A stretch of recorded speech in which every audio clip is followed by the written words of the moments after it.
mentari, secerah sang pelangi. Sambutlah kami, sang pengubah negeri. Guru penggerak pasti, berbagi dan mengabdi.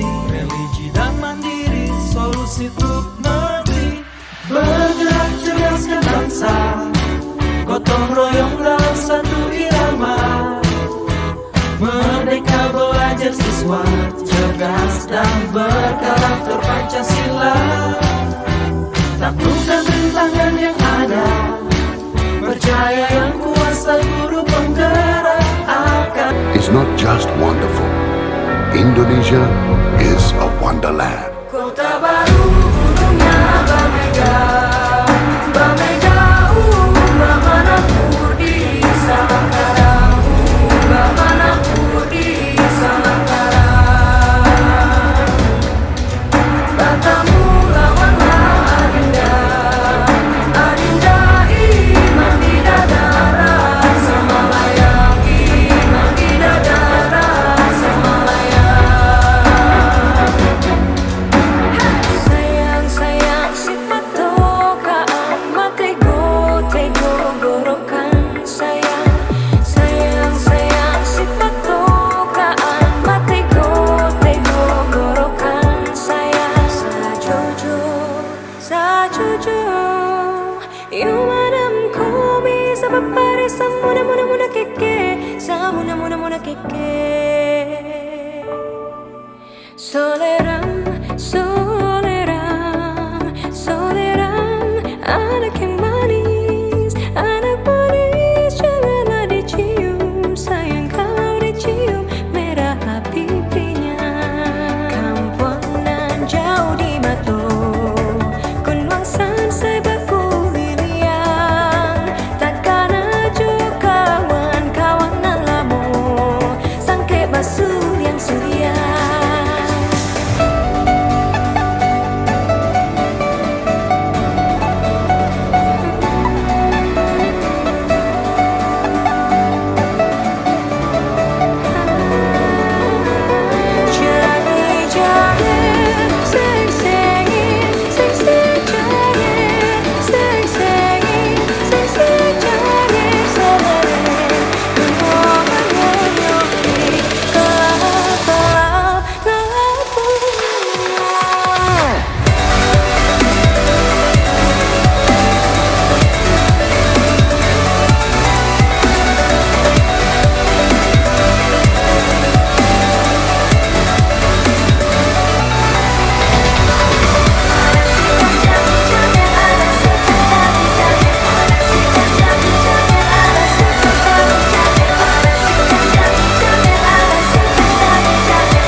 berdiri, kita menyanyikan lagu kebangsaan kita, lagu Indonesia Raya.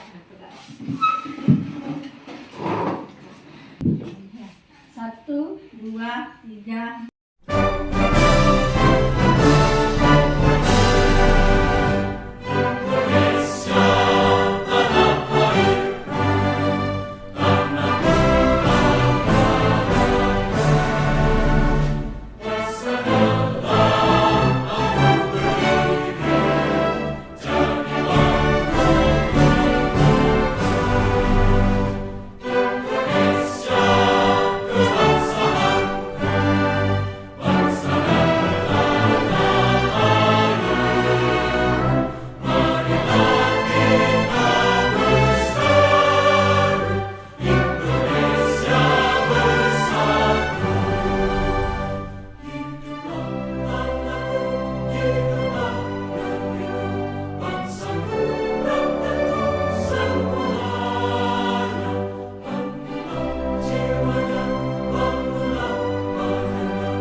Duduk kembali.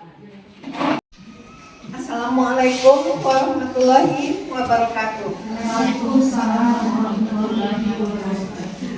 Terima kasih kepada moderator. Baiklah, saya Mena Lestari, calon guru penggerak angkatan 9 dari UPTD SDN 01 Kurai, Kabupaten 50 Kota. Hari ini saya akan mengadakan diseminasi tentang menyebarkan pemahaman dan penerapan pengalaman budaya positif. Nah, supaya kita tidak tegang, silakan ibu-ibu baca ini kalimat ku kikis-kikis kuku kaki kiri kakakku. Silakan diulangi secara bersama-sama sebanyak 3 kali. Ku kikis-kikis kuku kaki kiri kakakku. Ku kikis-kikis kuku kaki kiri kakakku. Ku kikis-kikis kuku kaki kiri kakakku. Nah, baiklah. Sekarang tayangan ini akan saya tutup. Apakah ibu bapak bisa untuk mengulanginya? Insya Allah. Nah, saya kasih kesempatan sekali lagi. Kikis-kikis kuku kaki kiri kakakku. Nah, kita lihat siapa yang konsentrasi hari ini. Nah, baiklah, kita mulai dari Ibu Ica. Ku kikis-kikis kakakku. Aturannya kita 1 kali tarikan nafas ya ibu-ibu seperti ini. Ku kikis-kikis kuku kaki kiri kakakku. Silakan Final. Ku kikis-kikis kaki kiri. Ternyata Final belum. Kita coba Ibu Ipit. Ku kikis-kikis kaki kakakku. Nah, ayo ibu-ibu siapa? Kita coba Ibu Nisa. Ku kikis-kikis kuku kiri kakakku. Pas Ku kikis-kikis kuku kaki kiri kakakku. Oh, 3 kakinya ya.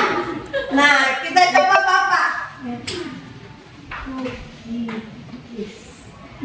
Ku kikis-kikis kaki kiri kakakku. Bapak sudah menghampiri betul tapi terbalik ya.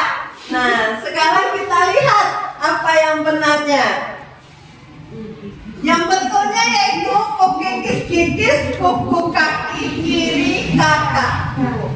Nah, di sini kita dituntut untuk konsentrasi, dan ini pun bisa kita contohkan kepada anak murid kita apabila mereka sudah tidak konsentrasi belajar. Nah, sekarang ibu-ibu dan bapak perhatikan gambar yang saya tampilkan di depan. Sudah, Bu? Nah, dari gambar ini saya minta penjelasan dari Ibu Ramadan Fitri. Apa yang bisa Ibu lihat dari gambar ini? Seorang ibu lagi menanam padi, seorang bapak lagi menyemprot padi, dan seorang bapak lagi sudah memotong padi. Nah, analoginya benar. Sekarang saya minta lagi pendapat, apakah ada pendapat yang berbeda? Ada? Nah, selanjutnya Ibu Novi.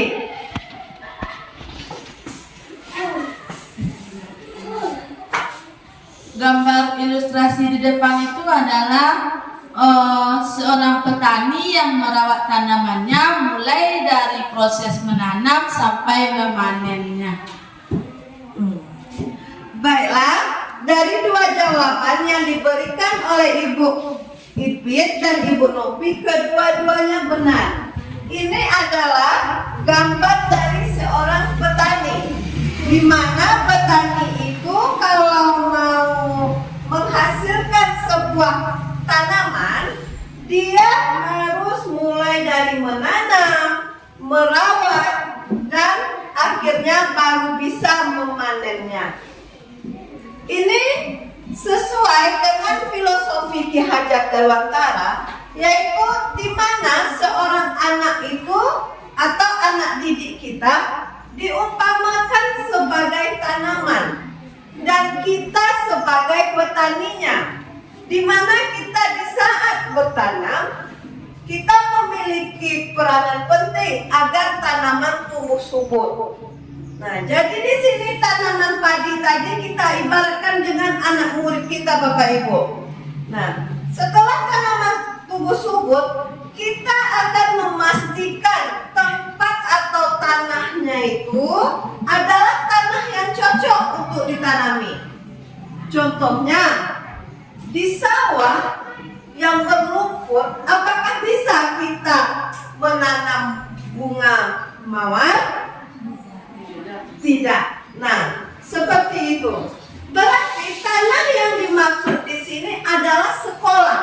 Sekolah tempat kita mendidik, mengajar, dan menyenangkan sehingga karakter murid kita tumbuh dengan baik. Murid akan mampu dan menyerap suatu pembelajaran bila di lingkungan dan kelilingnya terasa aman dan nyaman. Nah, apabila seorang murid merasakan tekanan dari lingkungannya, maka pembelajaran akan sulit untuk terjadi. Kembali kita perhatikan gambar tadi. Sawah adalah sekolah. Petani kita ibaratkan kita. Padi adalah siswa. Nah, pada proses penyemprotan ini adalah proses kita merawat tanah. Kalau di padi kita buat hama, kita beri pupuk, seperti itulah. Sebagai guru kita harus menanamkan budi pekerti yang baik kepada siswa kita.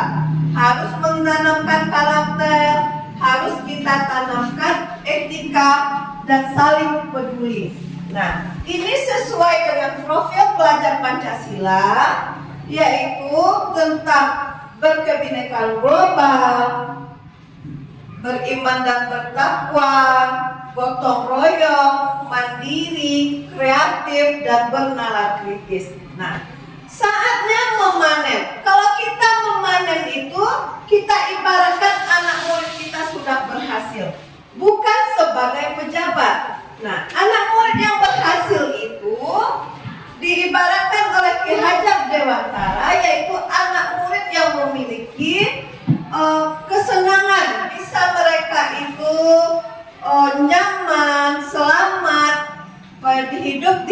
masyarakat dan di dalam keluarganya.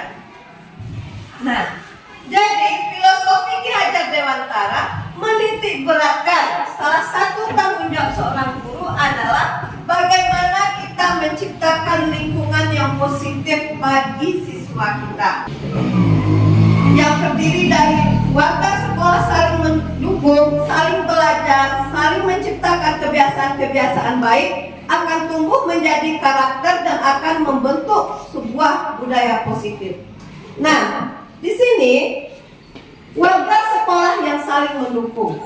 Kalau warga sekolah ini termasuk kita guru, kepala sekolah, komite, orang tua, serta siswa. Kalau kita meminta siswa saja untuk berlaku positif tanpa ada dukungan dan dorongan dari kita, itu adalah suatu hal yang mustahil. Nah, lingkungan positif ini didukung apabila kita saling belajar. Saling belajar bukan dari keberhasilan saja. Terkadang kita juga harus belajar dari suatu kegagalan. Nah, saling bekerja sama dalam menciptakan kebiasaan-kebiasaan baik. Nah, kebiasaan baik ini bisa kita contohkan dengan membaca ayat sebelum belajar, saling tolong menolong, saling gotong royong. Ini bisa kita buat nanti di sekolah kita, misalnya program rapi, dan bersih. Jadi sebelum masuk itu kita mengutip sampah, mulai dari gerbang kita ya Bu ya, sampai nanti masuk ke kelas tidak ada sampah. Nah, itu bisa dibiasakan. Nilai apa yang ada di sana? Ada nilai kerjasama, ada nilai gotong royong. Nah, selanjutnya akan tumbuh menjadi karakter. Karakter di sini yaitu budaya positif, karakter anak didik kita. Di mana sekarang, di mana-mana yang namanya karakter dan budi pekerti ini sudah terkikis oleh kemajuan teknologi. Karena anak-anak kita banyak yang tidak bisa menyaring hal positif dan hal negatif dari teknologi yang ada di genggamannya.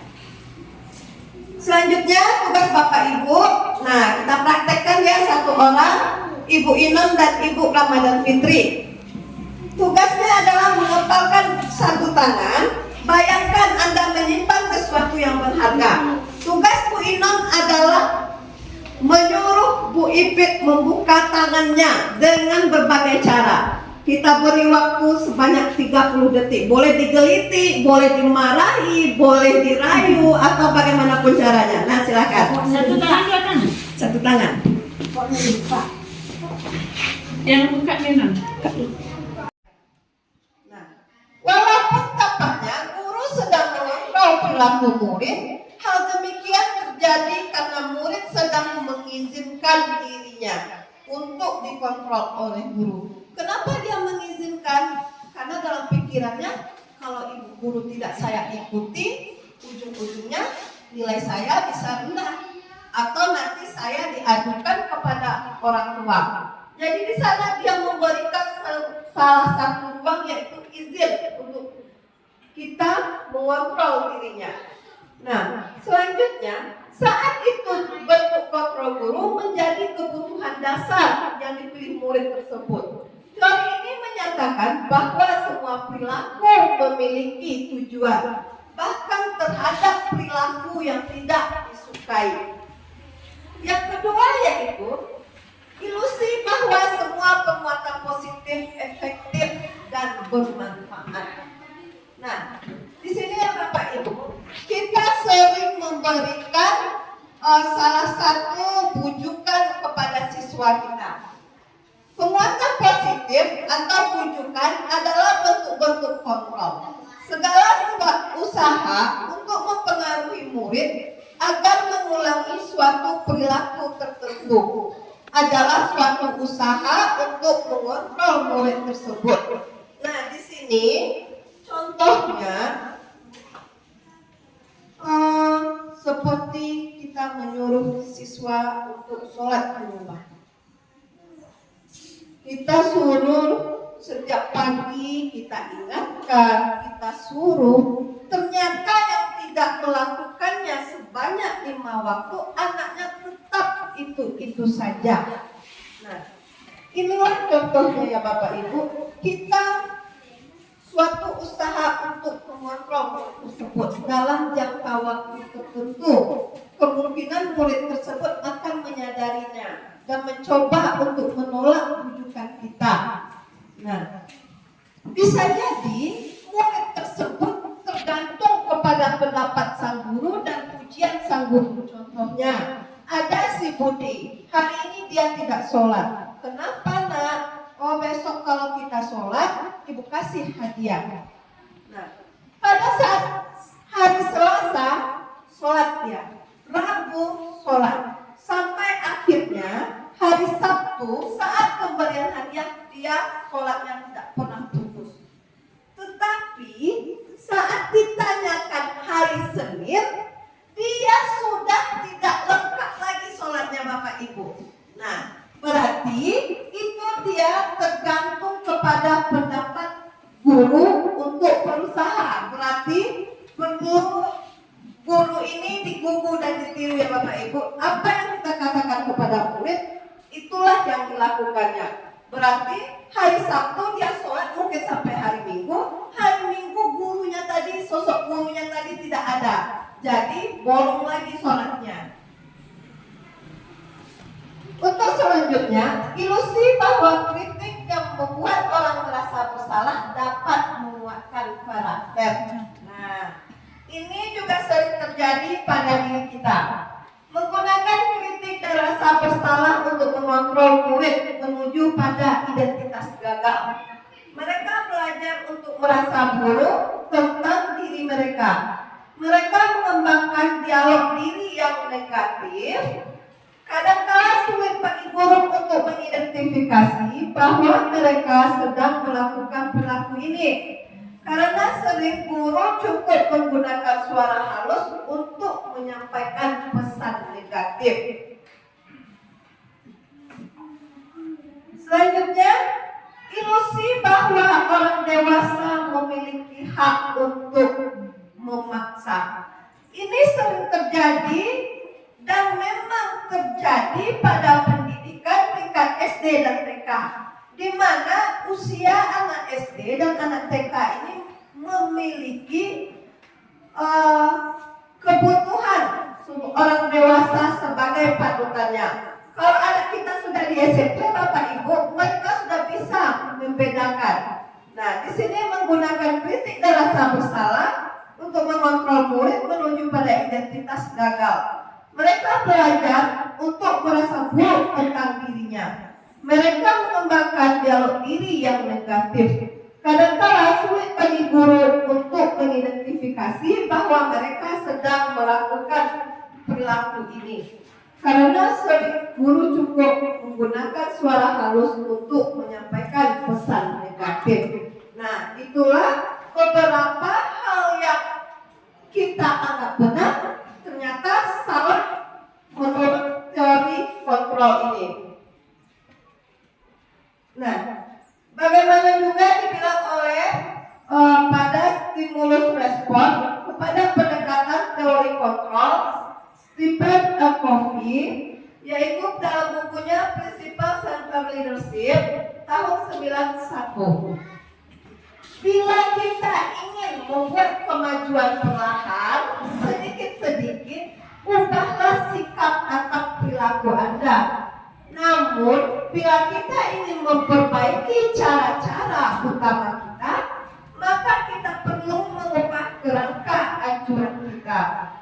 Ubahlah bagaimana Anda melihat dunia, bagaimana Anda berpikir tentang manusia. Ubahlah paradigma Anda, skema pemahaman dan penjelasan aspek-aspek tertentu tentang realitas. Nah, setelah kita baca, makna dari kalimat ini dalam. Saya sendiri pun sebagai calon guru penggerak, rasa-rasanya belum bisa saya untuk memahami kalimat ini dan untuk merubah diri. Jadi kita nanti sama-sama merubah diri kita ke arah yang lebih baik. Untuk berubah itu saya akui memang tidak bisa cepat, tetapi pasti kita bisa perlahan-lahan bagaimana cara kita melihat dunia. Setelah kita bahas tentang posisi kontrol guru tadi, ternyata posisi kontrol guru tadi, sikap kita kepada siswa ada 5. Yang pertama, kita sebagai penghukum. Yang kedua, sebagai teman. Ketiga, pembuat merasa bersalah, pemantau, dan manajer. Stimulus respon teori kontrol tentang pandangan dunia. Stimulus, apa itu stimulus? Peristiwa yang terjadi baik di luar maupun di dalam tubuh manusia yang menyebabkan timbulnya suatu perubahan tingkah laku. Bagaimana cara kita memandang dunia? Di dalam badan kita, kadang atau di dalam pikiran kita bilang kebutuhan kita sama. Apakah memang kebutuhan kita sama, Bapak Ibu? Apakah kebutuhan kita sama? Walaupun kita sama-sama guru, apakah kebutuhan kita sama? Tidak. Nah, yang kedua, semua orang melihat hal yang sama. Contohnya, Ibu Enif melihat HP ini sama tidak di dalam pikiran Bu Enif mengisi HP ini dengan di dalam pikiran Ibu Iu. Sama Bu Iu? Tidak. Kalau Bu Enif? Tidak. Mungkin Bu Iu dia berpikir HP ini untuk menelpon. Cukup menelpon saja. Kalau Bu Enif karena Bu Enif kreatif, berarti HP ini bisa semua saya lihat di sini. Materi pembelajaran, model pembelajaran. Nah, seperti itu ya Bapak Ibu. Selanjutnya, kita mencoba mengubah orang agar berpandangan sama dengan kita. Apakah kita bisa menerapkan ini? Tidak. Selanjutnya, berperilaku buruk dilihat sebagai suatu kesalahan. Apakah anak kita yang nakal, yang selalu beliau saja yang berbuat kesalahan yang sama, suka mengganggu teman, apakah itu dilihat sebagai suatu kesalahan? Nah, bisa iya, bisa tidak. Nah, coba kita bahas 4 saja. Setelah dianalisa menurut teori kontrol, nah, tentang kebutuhan kita sama, ternyata Bapak Ibu kebutuhan kita berbeda. Walaupun kita sama guru, golongan sama, gaji sama. Selanjutnya, orang melihat hal yang sama. Tidak, karena setiap orang memiliki gambaran yang berbeda. Selanjutnya, kita mengubah orang agar berpandangan sama dengan kita. Kalau seseorang itu berbuat salah, bisa kita ubah menjadi pandangannya yang sama.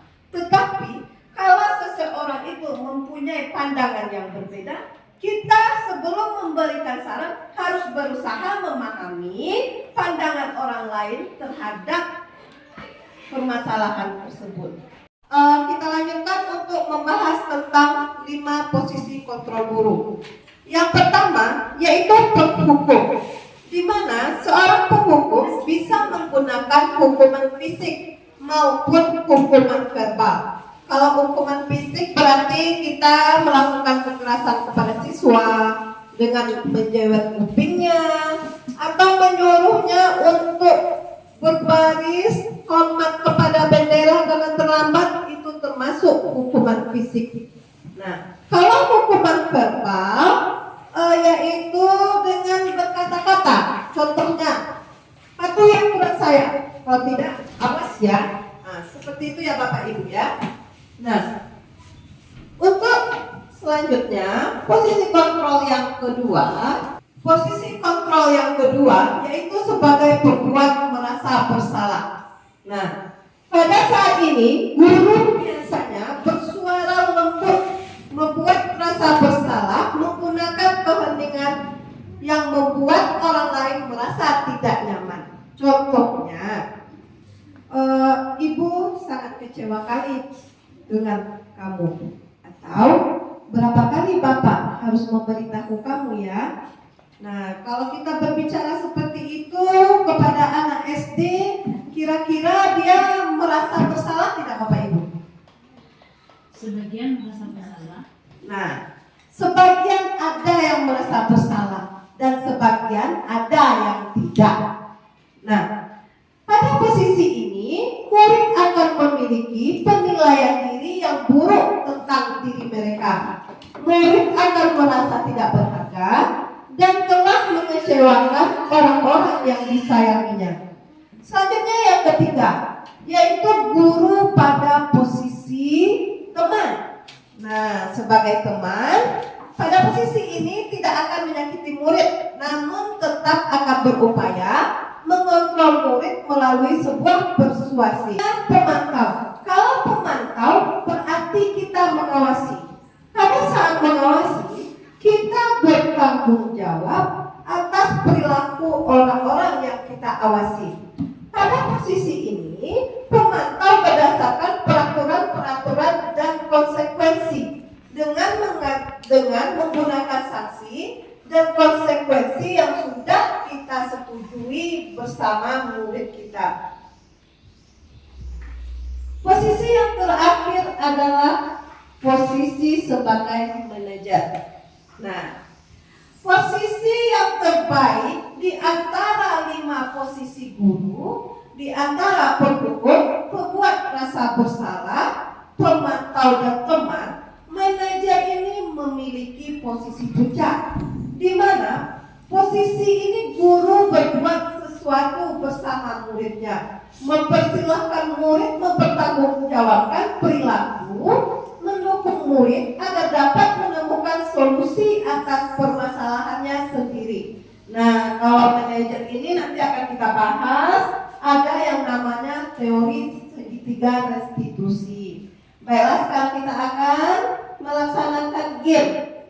Nah, ada saya buat di sini 5 posisi kontrol. Yang pertama teman, penghukum, manajer, pemantau, dan pembuat rasa bersalah. Kita perhatikan kalimatnya, situasinya atau keadaannya, ada seorang anak yang sudah berkali-kali tidak memakai pakaian seragam ke sekolah. Nah, yang pertama, apakah kamu tahu kesalahanmu? Di sini siapa yang bisa memberikan pendapat? Posisi apa yang pertama ini Bapak Ibu? Apakah kamu kesalahanmu membuat rasa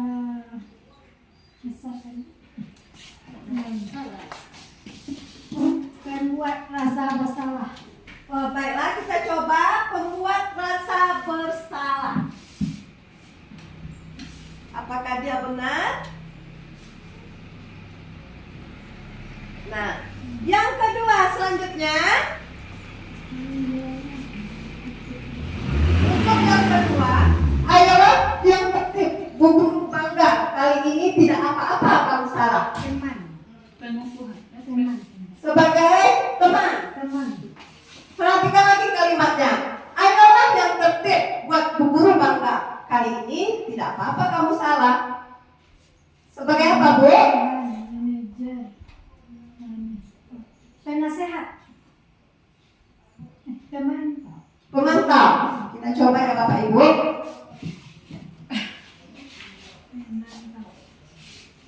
Untuk yang ketiga, kamu sudah melanggar apa? Peraturan dan konsekuensinya.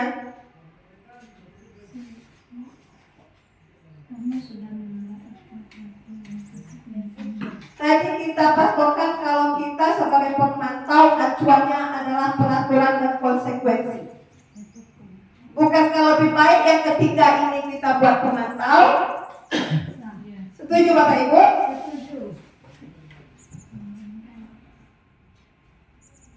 Nah, selanjutnya patuhi aturan sekolah, berdiri di depan barisan. Nah, ini dia sebagai penghukum.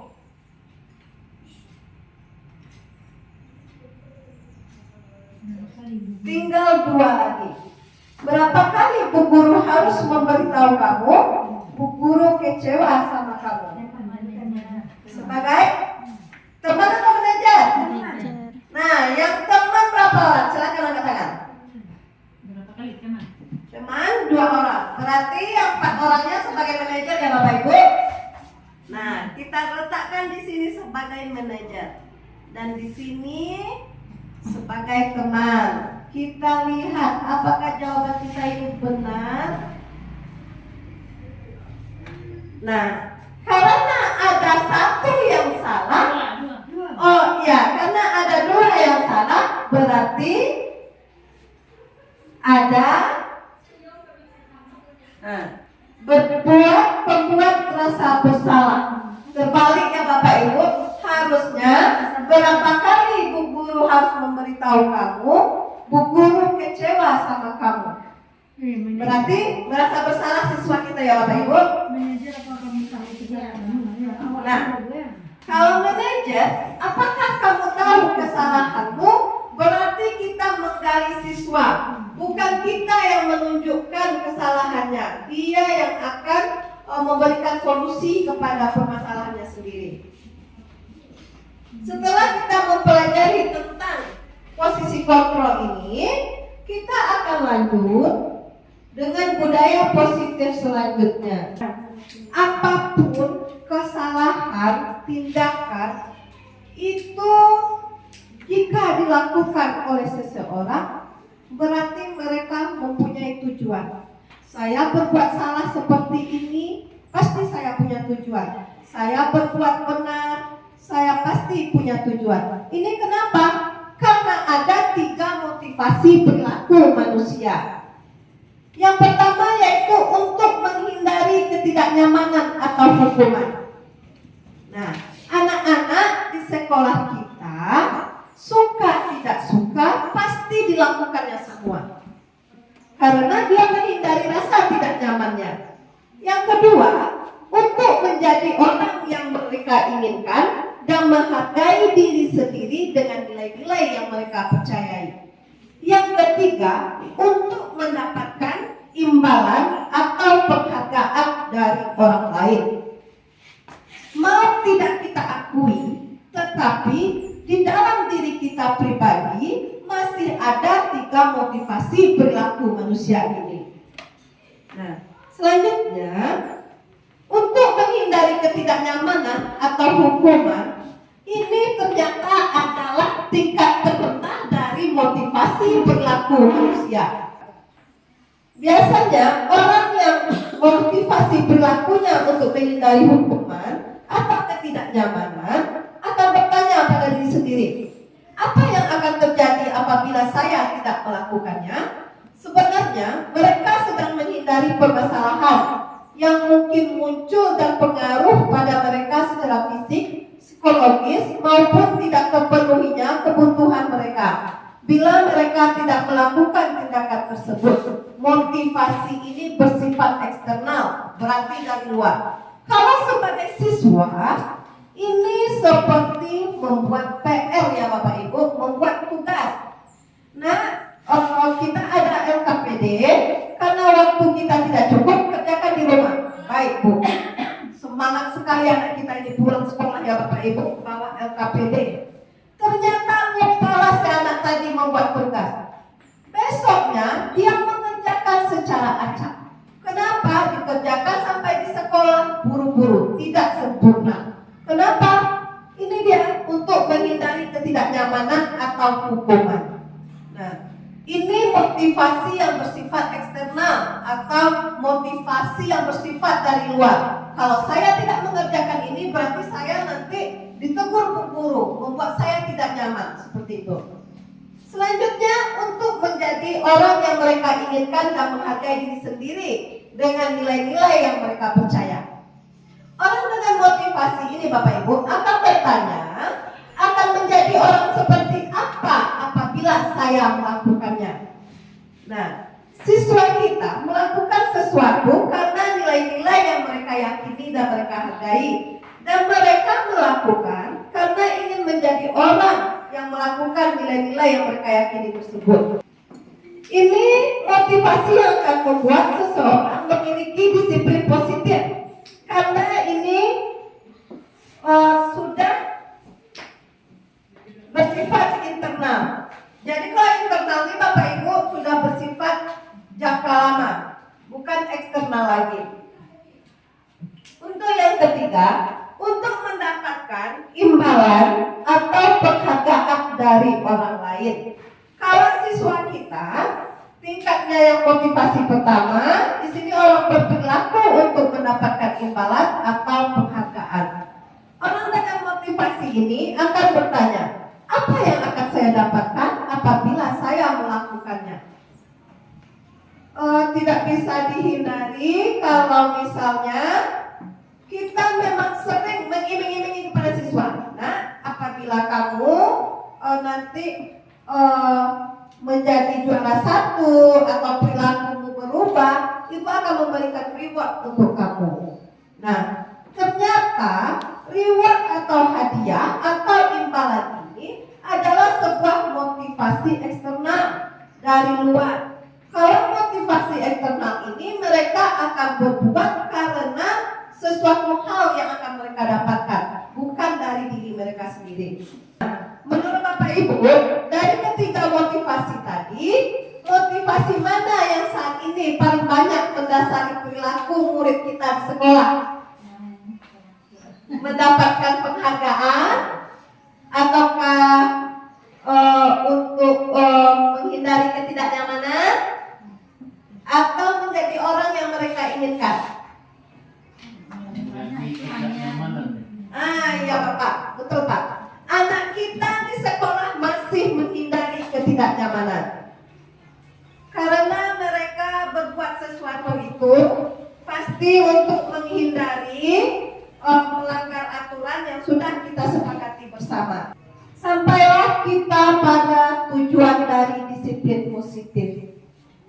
Setelah kita mempelajari budaya positif, kita selanjutnya menuju tujuan dari disiplin positif. Menanamkan motivasi yang ketiga pada murid-murid kita, yaitu menjadi orang yang mereka inginkan dan menghargai diri sendiri dengan nilai-nilai yang mereka percaya. Ketika murid-murid kita memiliki motivasi tersebut, mereka telah memiliki motivasi intrinsik yang terdampak jangka panjang, motivasi yang tidak akan berpengaruh pada adanya hukuman atau hadiah. Mereka akan tetap berperilaku baik dan berlandaskan nilai-nilai kebajikan karena mereka ingin menjadi orang yang menjunjung tinggi nilai-nilai yang mereka hargai. Dari 60 siswa, mungkin anak kita yang berperilaku seperti ini sudah bisa mencapai 10%. Sudah Bapak Ibu? Sudah ada? Atau masih banyak mereka itu berada pada menghindari hukuman?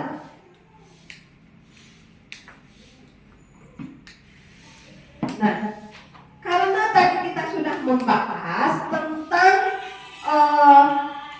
hukuman atau tentang menghindari ketidaknyamanan, budaya positif ini juga ada hukuman, konsekuensi, dan restitusi. Bagi Bapak Ibu, yang perlu saya tanyakan, apakah sudah bisa membedakan tentang hukuman dan konsekuensi?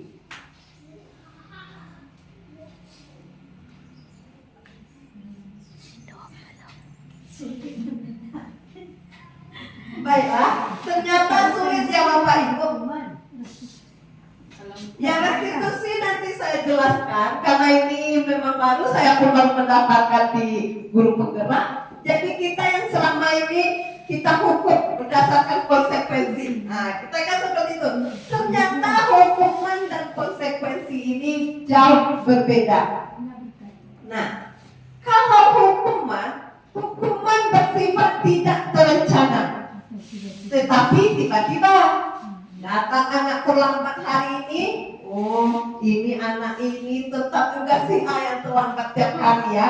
Sudah yang terlambat tinggal dulu. Nah, tiba-tiba datang saja ide di kepala kita. Melihat tong sampah yang banyak. Jadi kita bilang, nah, karena kamu terlambat, sekarang kamu kumpulkan semua tong sampah, kamu buang sampahnya ke bak penampungan, langsung kamu bakar. Nah, itu hukuman. Kenapa? Karena tiba-tiba dan tidak tertulis. Kita mendapatkan itu karena kita ingin memberikan efek jerah mungkin ya Bapak Ibu kepada siswa. Nah, kalau hukuman ini juga bersifat satu arah dari pihak guru. Apakah kita selama ini kalau kita memberikan hukuman, nah kamu karena terlambat sapu gerbang, contohnya. Pernah tidak kita ditawar sama anak murid? Bu, nggak usah lah saya nyapu halaman Bu, soalnya saya nggak pernah nyapu halaman di rumah. Pernah tidak kita ditawar oleh murid kita melakukan hukuman? Korupsi batu benar. Hukuman apa Pak? Yang korupsi kok kan ada yang tembak mati, ada yang sekian tahun dalam penjara. Oh, Itu kan direncanakan. itu direncanakan ya Bapak? Rencana. Iya. Oke, jadi ini berlaku untuk anak murid kan gitu. Iya. Nah, kalau di sini Pak, kita di CGP ini kalau hukuman untuk tindak pidana Pak itu mungkin memiliki disiplin ilmu yang lain, contohnya sejarah hukum. Terus ada nanti disiplin ilmunya hukum perdata dan pidana ya Bapak ya. Kalau hukuman yang nanti ini kok bersifat umur ya? Iya. Umur masih dalam usia. Iya. Nah, hukuman yang kita bahas di sini hukuman di dunia pendidikan Bapak. Nah, ya. Contohnya hukuman kita ini satu arah. Kalau hukuman satu arah, kamu sapu ini karena kamu terlambat. Baik Bu, suka tidak suka anak kita pun terkadang kenapa kamu terlambat? Terkadang lupa kita menanyakan alasannya. Jadi begitu ya Bapak Ibu, hukuman itu satu arah dari pihak guru. Nah, hukuman yang satu arah ini terkadang bersifat hukuman fisik dan terkadang oleh kata-kata yang sering tidak kita sadari. Kedua yaitu konsekuensi. Nah, sini bedanya. Kalau konsekuensi diberikan berdasarkan suatu data yang dapat diukur. Misalnya setelah 3 kali tugas yang tidak diselesaikan, murid melakukan kegiatan di luar pembelajaran. Nah, jadi konsekuensinya murid tersebut akan mengerjakan tugas ketertinggalannya ditambah tugas hari ini. Nah, di mana letak konsekuensi ini? Apabila kita sudah menyepakati kesepakatan kelas bersama siswa. Apabila kita 3 kali tidak mengerjakan PR, maka kita akan PR-nya didouble. Itu sudah kita sepakati bersama siswa dan bersama guru, juga diketahui oleh kepala sekolah. Jadi seperti itu ya Bapak Ibu, untuk hukuman dan konsekuensi perbedaannya. Kalau hukuman tiba-tiba, kalau konsekuensi berdasarkan keyakinan-keyakinannya sudah kita sepakati bersama. Nah, sekarang saya menanyakan ini untuk pemahaman kita. Mencatat 100 kali di dalam buku kalimat saya tidak akan terlambat lagi karena terlambat ke sekolah. Ini termasuk hukuman atau konsekuensi? Nah, hukuman atau konsekuensi Bu? Hukuman. Termasuk hukuman. Bisa Ibu berikan alasannya? Karena kita tidak tahu anak ini akan terlambat pada hari itu. Baiklah dari Ibu Iur, ini termasuk hukuman karena kita tidak tahu anak tersebut akan terlambat hari itu. Ada pendapat lain Bapak? Kalau kita berpendapat ini sebuah konsekuensi, karena tidak terencana. Karena tidak terencana. Tidak terencana, cuma dia mencatat sudah mencapai lebih banyak 100 kali. Kalau hukuman itu kan secara tiba-tiba, secara refleks, dan kalau yang ini malah sudah 100 kali, berarti ini termasuk konsekuensi. Oke. Baiklah Bapak, jawaban Bapak betul. Nah, Ini termasuk sebuah konsekuensi. Kenapa? Hukuman dan konsekuensi bisa kita bedakan berdasarkan alasannya. Kalau kita memberikan tugas ini, saya tidak akan terlambat lagi sebanyak 10 kali. Jika ini memberikan efek kepada anak untuk membuat anak merasa bersalah, maka itu sebuah hukuman. Karena dia juga melakukan kegiatan fisik yang di luar aturan. Tetapi apabila ini sudah ada di kesepakatan kelas atau di awal pembelajaran kita membuat kesepakatan, nah apabila kamu terlambat besok, kamu akan membuat tulisan di buku sebanyak 100 kali. Nah, ini bukan dari kita ya Bapak Ibu aturan. Yang namanya kesepakatan itu bersama dari murid. Nah, besok kalau terlambat kita apa hukumannya? Buat tulisan Bu, nggak boleh masuk Bu.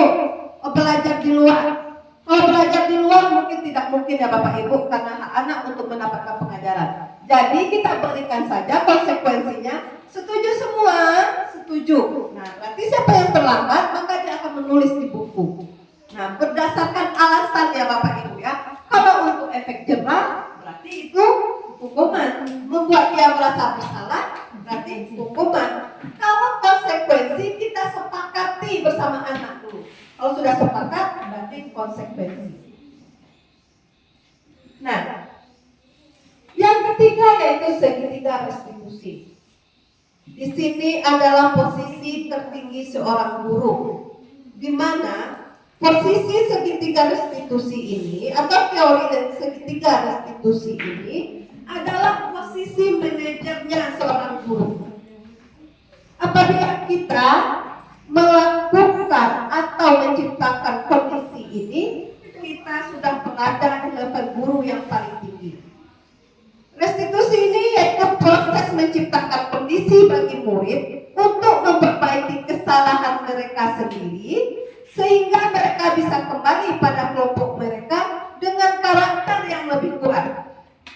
Nah, terkadang kalau anak berkelahi, mereka masuk ke kelas mungkin masih ada rasa kesal ya Bapak Ibu ya. Nah, di sini kita akan berusaha belajar bagaimana mereka itu merasa lebih baik setelah permasalahannya diselesaikan.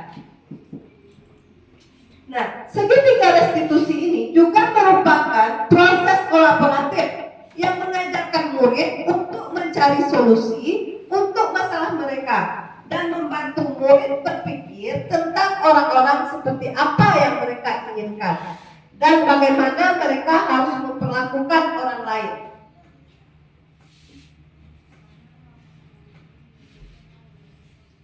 Segitiga restitusi merupakan metode penyusunan kembali disiplin di sekolah. Juga berfokus pada solusi atau pemecahan masalah yang bisa dilakukan bukan pada masalahnya, tetapi fokus pada solusi. Kalau kita menyelesaikan masalah, terkadang masih apa awal permasalahannya. Ternyata setelah kita mempelajari segitiga restitusi ini, nanti Bapak Ibu kita akan memahami bagaimana cara kita menyelesaikan masalah berfokus pada solusi. Nah, mengapa kita memakai teori restitusi? Karena manusia itu tahu dia kalau berbuat salah. Apabila kita melakukan kesalahan atau siswa melakukan kesalahan, pasti siswa tersebut tahu kalau dia bersalah. Nah, selanjutnya, kesalahan adalah hal yang normal. Di sini saya mau bertanya sama Bapak Ibu, apakah Bapak Ibu setuju kalau kesalahan itu adalah hal yang normal? Berbuat kesalahan adalah hal yang normal? Setuju. Setuju, karena kita manusia ya Bapak Ibu. Nah, semakin disalahkan dan dikritik membuat kita menjadi tidak percaya diri dan fokus pada kesalahan. Nah, tahapan restitusi berdasarkan teori kontrol guru tadi ada 3. Pertama, menstabilkan identitas. Kedua, validasi tindakan yang salah. Ketiga, menanyakan keyakinan kita semua. Pada saat menstabilkan identitas, kita semua akan melakukan hal terbaik yang bisa kita lakukan. Yang kedua, memvalidasi. Semua perilaku memiliki alasan, baik itu perilaku yang baik ataupun perilaku yang buruk. Nah, kenapa kita perlu menanyakan keyakinan? Karena kita semua memiliki motivasi atau kepribadian di dalam diri kita. Untuk menstabilkan identitas, kita bisa memberikan kata-kata kepada siswa kita. Nah, berbuat salah itu tidak apa-apa. Atau bisa juga, tidak ada manusia yang sempurna. Atau kalimat, apakah kamu sedang menjadi teman yang baik buat dirimu sendiri? Itu adalah posisi di mana kita menstabilkan anak didik kita tadi. Pada menstabilkan identitas ini, yang perlu kita ambil pelajaran yaitu kesalahan adalah pembagian dari pembelajaran.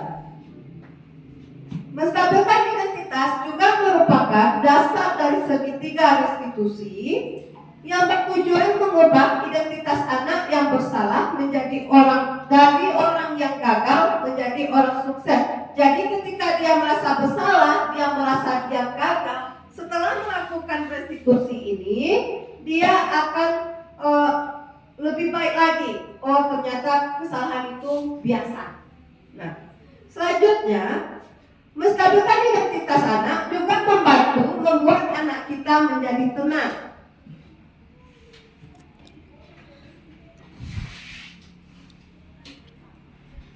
Yang kedua yaitu validasi tindakan yang salah. Pada validasi ini membantu murid mencari pilihan yang lebih baik untuk memenuhi kebutuhannya tanpa melanggar kebutuhan orang lain. Yang ketiga, menanyakan keyakinan. Pada saat menanyakan keyakinan ini, kita menyinggung mengenai gambaran internal yang ideal dan nilai-nilai yang diyakini bersama. Terus kita juga bisa menggali nilai-nilai yang murid percaya melalui diskusi terbuka yang tidak menghakimi maupun mengarahkan.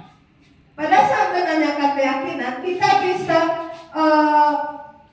berdasarkan keyakinan kelas untuk memudahkan proses restitusi. Nah, Bapak Ibu, demikianlah diseminasi tentang budaya positif modul 1.4. Nah, dan saya berharap ilmu yang saya berikan dapat bermanfaat bagi kita semua dan bagi anak-anak kita. Dan semoga kita menjadi guru-guru yang dirindukan oleh murid kita. Assalamualaikum warahmatullahi wabarakatuh. Kita pada hari ini dan kita sudahi dengan membacakan hamdalah. Alhamdulillahirabbil alamin. Assalamualaikum warahmatullahi wabarakatuh. Waalaikumsalam warahmatullahi wabarakatuh.